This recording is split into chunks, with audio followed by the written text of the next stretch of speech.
चलिए आज 10th class के हम लोग एक्सरसाइज 1.4 के तीसरा नंबर क्वेश्चन को देखते हैं।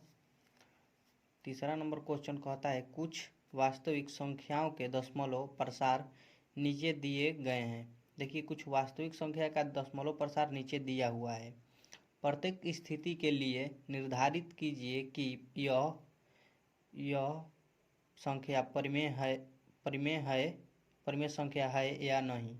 हमें निर्धारित करना है कि यह परिमेय संख्या है या नहीं। यदि यह परिमेय संख्या है और p बटा q के रूप की है तो q के अभाज्य गुणनखंड के बारे में आप क्या कह सकते हैं। अगर यह परिमेय संख्या है तो परिमेय संख्या होगी तो उसे p बटा q के रूप में लिख सकते हैं।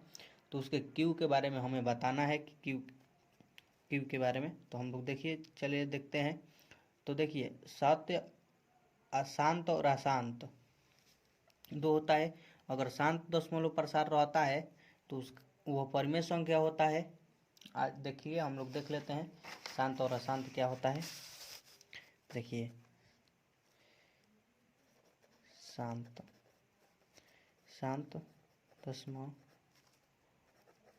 दशमलव प्रसार, ये तो शांत दशमलव प्रसार हमेशा ही परिमेय होता है। और देखिए अशांत दशमलव प्रसार दो प्रकार के होता है।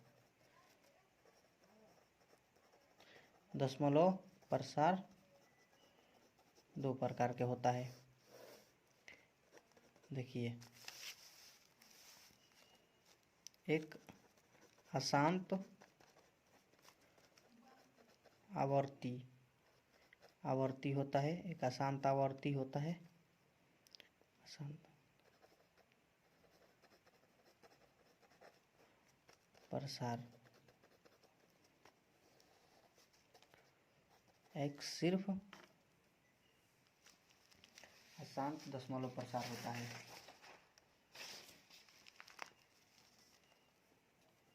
अशांत दशमलव प्रसार होता है। चलिए देखिए इसमें जो संख्या जिसका दशमलव प्रसार रहता है इसमें बार बार रिपीट नहीं होता है और इसमें रिपीट होता है। देखिए इसमें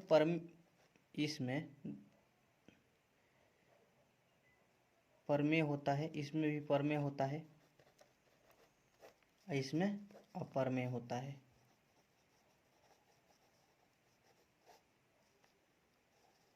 तो चलिए देख लेते हैं क्वेश्चन अब हल करते हैं। देखिए पहला नंबर क्वेश्चन दिया हुआ है। देखिए इसमें ना ये देखिए संख्या बार बार रिपीट भी नहीं हो रही है। देखिए बार बार जब रिपीट नहीं हो रही है तो इसका दशमलव प्रसार शांत होगा। जब दशमलव प्रसार शांत होगा तो यह परिमेय संख्या होगी। परिमेय संख्या। जब यह परिमेय संख्या होगी तो हमें q के बारे में कुछ बताना होगा। तो देखिए हम लोग q के बारे में यह कह सकते हैं इसे 2m या 5m के रूप का होता है। जब भी हम लोग दशमलव प्रसार करते हैं तो नीचे वाला ही क्यों न होता है तो उसे हम 2m या 5m के रूप के लिखते हैं जब वह शांत होता है, अभाज्य गुणनखंड करते हैं तो चलिए देखते हैं। अब दूसरा नंबर प्रश्न है यह। देखिए यह संख्या बार बार तो रिपीट नहीं हो रही है। देखिए बार बार रिपीट नहीं हो रही है। देखिए यहाँ पर 120 है, यहाँ पर 1200 है, यहाँ पर 12,000 है, इसी तरह डॉट डॉट डॉट डॉट अनंत तक है। तो चलिए देखिए ये दशमलव प्रसार, इसका दशमलव प्रसार होगा हमारा अशांत आवर्ती सॉरी अशांत दशमलव प्रसार होगा।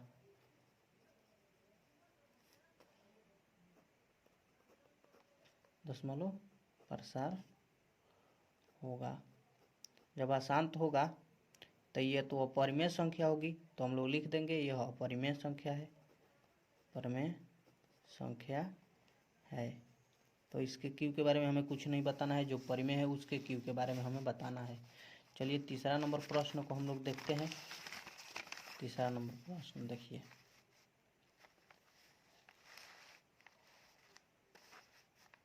देखिए ये बार है, इसके ऊपर यह लाइन का अर्थ होता है कि यह बार है।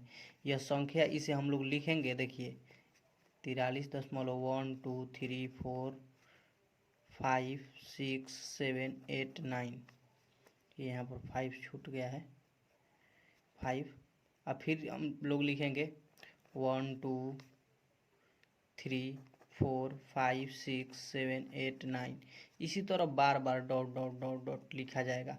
तो देखिए यह संख्या बार बार रिपीट हो रही है। जब यह बार बार रिपीट हो रही है तो इसका दशमलव प्रसार होगा अशांत आवर्ती होगा।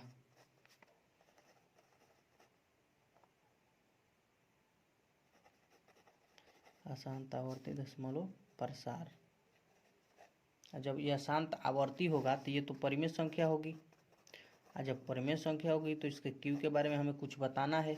तो देखिए जो अशांत होता है, अशांत आवर्ती होता है, उसका दशमलव प्रसार होता है क्यू बराबर नॉट इक्वल टू 2m या 5m। इसका मतलब हो गया कि क्यू जो हम लोग है ना, क्यू अंश और हर का हम लोग करते हैं, तो हर में जिसका गुणनखंड हर का करेंगे उसमें 2m या 5m के अलावा और भी कोई संख्या आएगी। इसके कहने का अर्थ यही है। तो आज हम लोगों का प्रश्नावली पार्ट 1 खत्म हो गया, उसका दी एंड हो गया। आज अब हम लोग इसका एडजेक्टिव क्वेश्चन बनाएंगे अगले वीडियो में। तो चलिए कल देखते हैं अगला वीडियो।